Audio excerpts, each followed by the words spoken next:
Hi and welcome to another narration presented by yours truly, Cryptids Roost.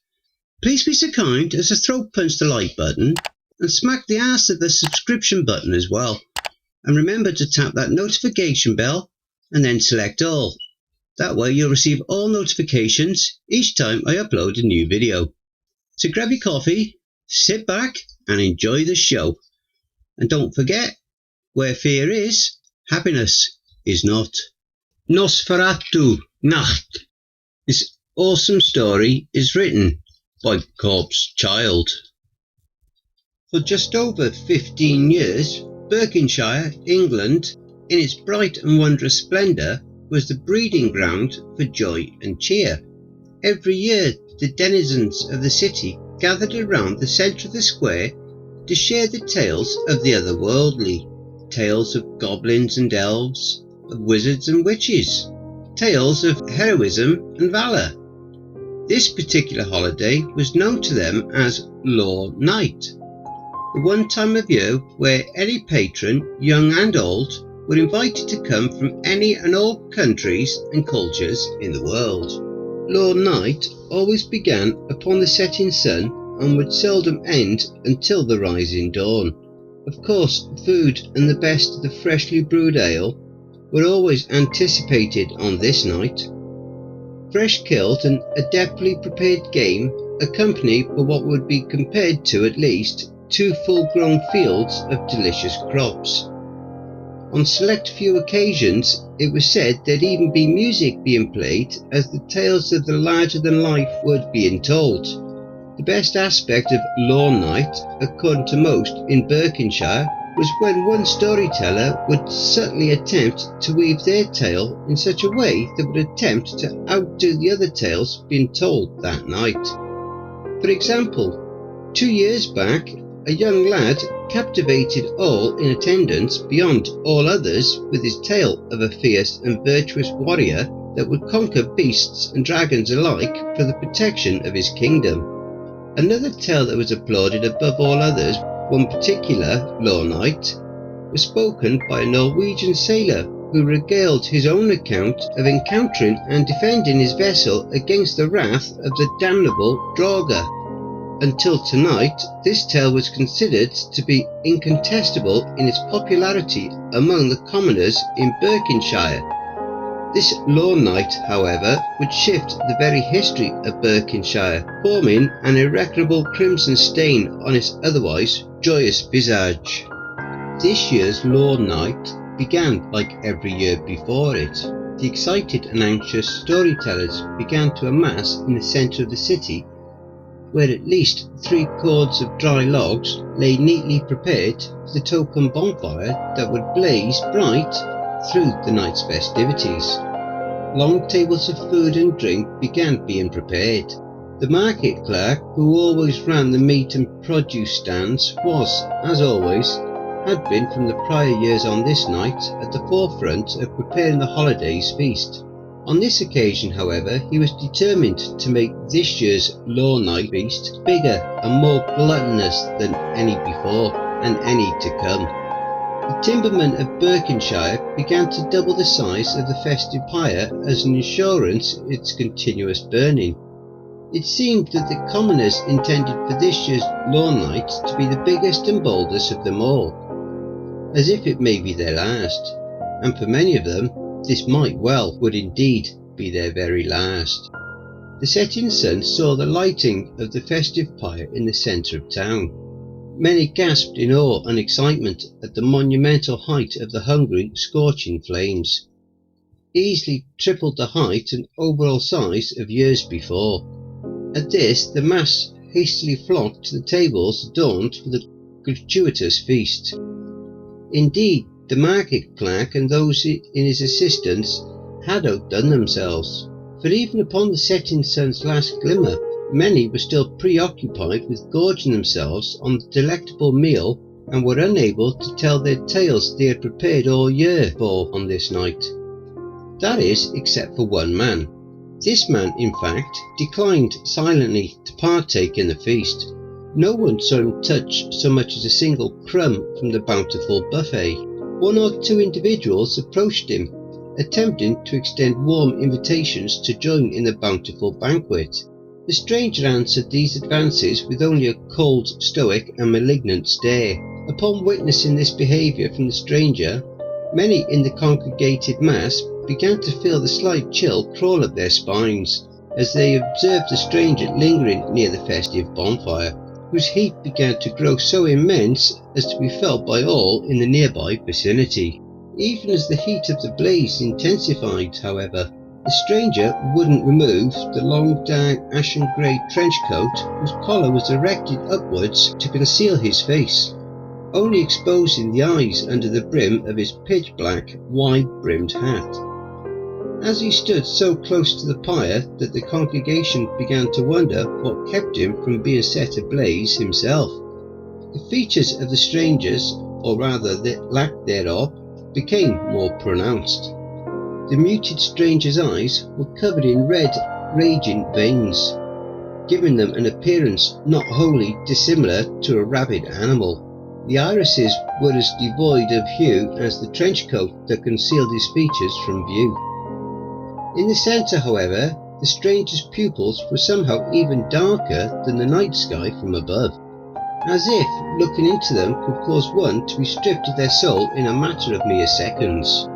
In spite of the stranger's foreboding presence, the attending mass gathered around the towering inferno that was the festive pyre, as it was time for the night's tales to be told.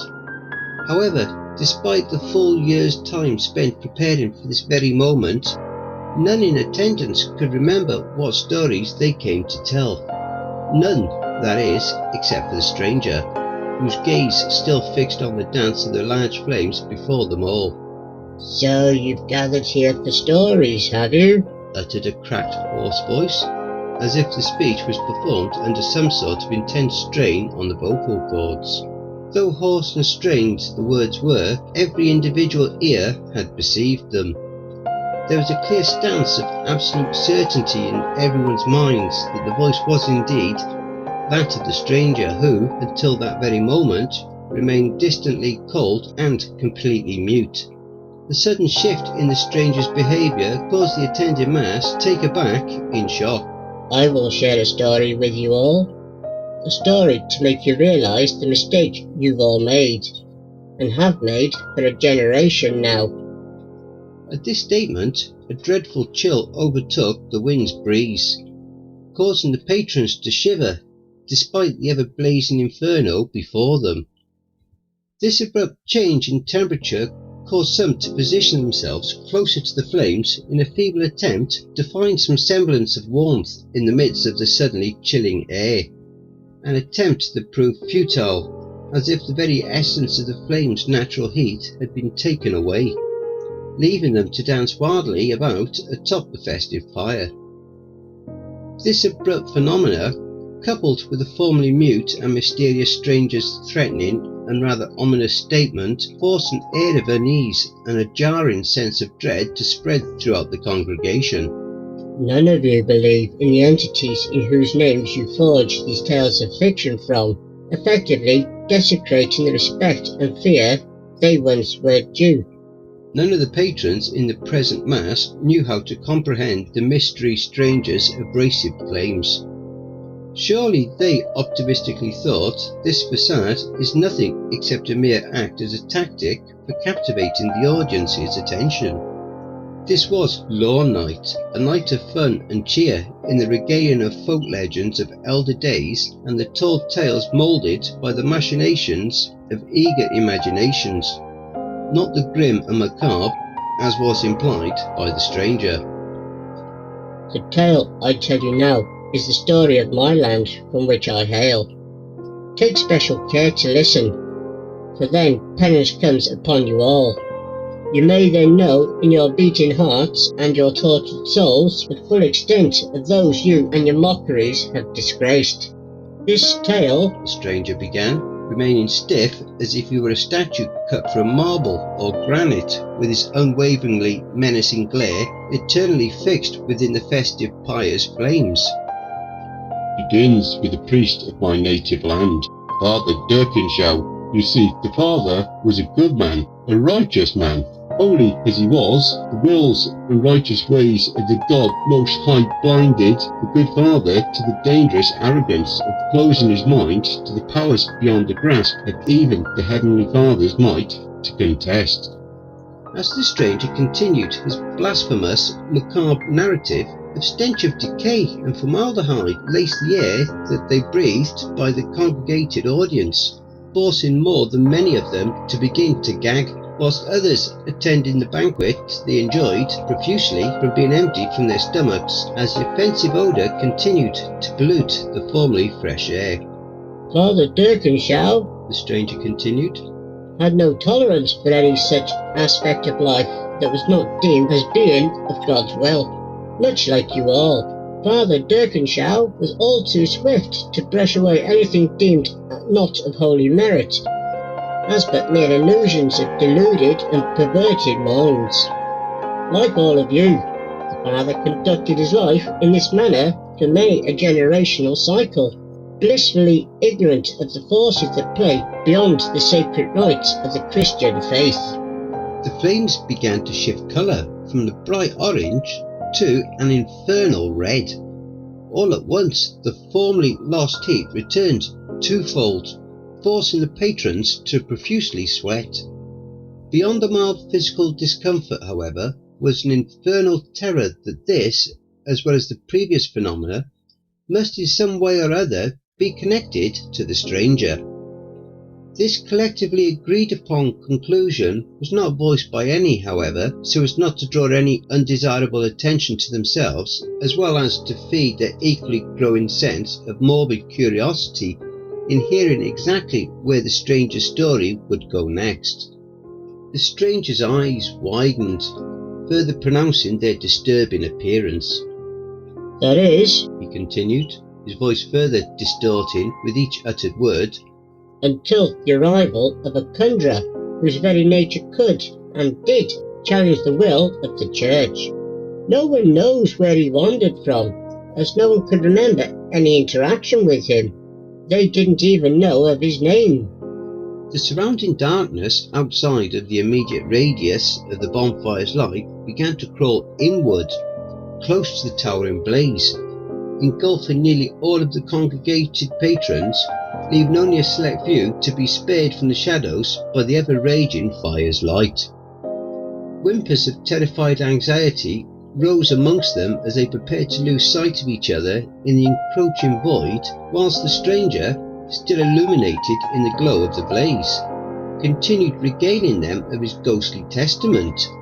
The stranger began to finally undo the buttons of his trench coat, though not quite yet enough to expose any of his features apart from his corpse-like eyes. You see, the conjurer wished to live in peace with amongst the natives. The stranger continued.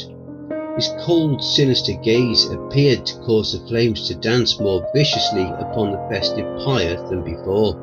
But his hunger and conflicted practices forced him into a life of cold solitude. He spent his days in blissful hibernation and would walk the land under the moon's glow.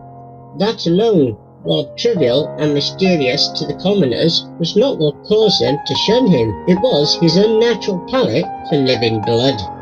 It was at this very moment when the now captivated mass began to perceive what they could only describe to be the chilling laughter of a pack of hyenas who lost themselves to some sort of state of hysteria. Hearing these cackles, certain individuals found themselves grateful, in an odd sort of way, that the oppressive darkness that now nearly swallowed each and every individual had rendered them unable to see so much as their hands in front of their faces, lest they would be forced to envision whatever demonic beings that could produce such a noise. Despite the increasingly overwhelming urge to attempt flight from the morbid phenomenon occurring in the city's centre, none in the congregation could find within them the strength of will to even flee in fear. The stranger's ghoulish narrative continued. Despite the infectiously spreading dread among the mass, whom were now swallowed in entirety by the looming shadow. His taste, his lust for warm, fresh blood could never be sated, for such is the existence of one such as he, always craving, never enough. However, in spite of his ravenous nature, he wished only peace to the village folk. For many years he would live off the blood of the livestock. One night, upon his awakening, the conjurer had spied upon a beautiful maiden, the most beautiful of any in the long recorded history of his lifetime to ever have, and ever would, walk these lands. Love burst within him as he had not been felt since his conception into this earth. Demonic howls from deep within the looming shadows became louder, growing closer and more pronounced, much as the same fashion as a flock of predators encircling their hapless victims, allowing the venomous fear to cripple mind and body before gorging themselves upon the fresh pound of flesh. Screams and shrieks of fright rang out into the ever-persisting darkness as glints of maliciously ravenous eyes shone as crimson as that of the rubies encrusted within the trinkets of the maidens present in the horrific scene of unholy events.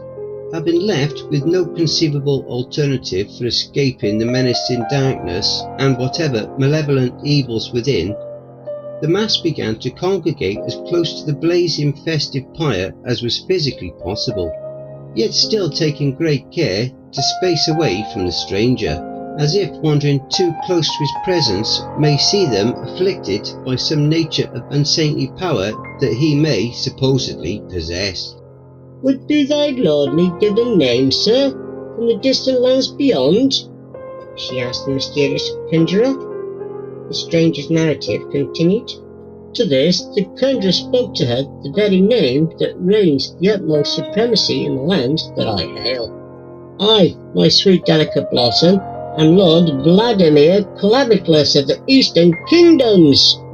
The stranger roared the name aloud, causing the blaze to flare into an angry burst and the deranged howls and cackles within the consuming darkness to bark out into the open night, creeping ever closer to the centre. As swiftly as his eyes could entrap hers, her heart succumbed to his lustful whims. Many a night following, the proud Lord Claviclus would call her from her tower to meet him, purely for the consumption of her precious blood from her beautifully porcelain neck. It was said that Lord Claviclus's bite filled the maiden's heart with further desire for him, but each night she was said to have grown restless, impatient for her consort's return. At this, many within the congregation began to feel cold, petite hands softly caressing their bare flesh as the cackles within the consuming void continued to advance upon them. Soft, inane whispers were heard by each individual ear in the captive mass, almost appearing as sensual in nature.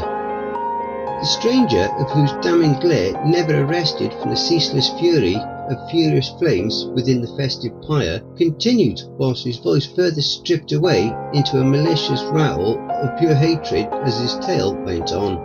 Oh, her blood did he drink, drink and drink, until she no longer answered her master's siren call. For many a night he searched for her, starving of the young mistress's blood when he discovered the truth of her absence. For after they last met, the native spoke against her to the ever-righteous father Dirkenshaw, who in all his holy practices ruled her to the world and Holy Father above as a witch, a devil's familiar. With their faith unwavering and their blind convictions, the distraught lord discovered that his maiden had been felled, like many a maiden caught victim to blind conviction by raging fire like this before you all now. Screams of inhuman agony deafened the congregation as the wild, untamed flames began to shape and form themselves into the form of a delicate young maiden. Just as soon as its fiery birth was complete, a blackened maw opened that released an agonized wail that invoked an unutterable pain and sorrow that blended with a presently potent fear within the mass that could not and would not waver. As the flames returned to their former state, unyielding in its enraged ferocity, the stranger began again, his ghastly vocals taking on an air of aggression. Vengeance! His inhuman voice barked. Vengeance, he swore, to exact on those whose unholy ways led them to commit this atrocity. Upon them in the cold night he came. Many a morn following, the families would find more of their dear beloved gone in the night, only to be spies upon the succeeding dusk as one of the principals of the Nosferatu, Lord Vladimir Claviculus. I condemn you all, you bleating sheep of the Lord, he roared to them one full moon twilight. Damn you all, whose faith blinds you to the wills existent upon God's law. Your actions, deemed righteous by your God because of your lack of wisdom and lack of control, stripped me of what I held dear to me. For this I declare that as long as I am bound to walk these lands with earthly feet, the setting sun on this night, for every generation to come, myself and my dwellers of the night will come, any of whom we spy in their play. We shall strip away from you, as you stripped her away from me. For this I swear to you, and all whose faith in corrupted practice conduct your lives. For this night will belong to us, the Nosferatu, the vampire. I christen this very gravely dusk, along with every such that occurs on every other century to come, as the Nosferatu Nacht, the vampire's night. And upon his declaration's conclusion, the vampire, Lord Claviculus, began his dark campaign. With Satan his fellow ire, with the blood he spilled from the great priest, Father Dirkenschau. Many perished at the wrath and burning ire for the warm innocent blood that night before the sun arose, warding him away until the next annual cycle awakened him, concluding in the same grotesque manner as before. The abysmal cacophony intensified to a deafening pitch, with only the stranger's ghoulishly rasping voice being able to be distinguished separately. From that night, and every Nosferatu Nacht since, Lord Claviculus has walked on this cold night, sating his desire for blood on those that foolishly neglect to pay credence to his words. Upon the conclusion of the stranger's horrifying anecdote, the mad cackles of malice abruptly died, shrouding the congregation in a jarring silence, save only for the crackling of the flames.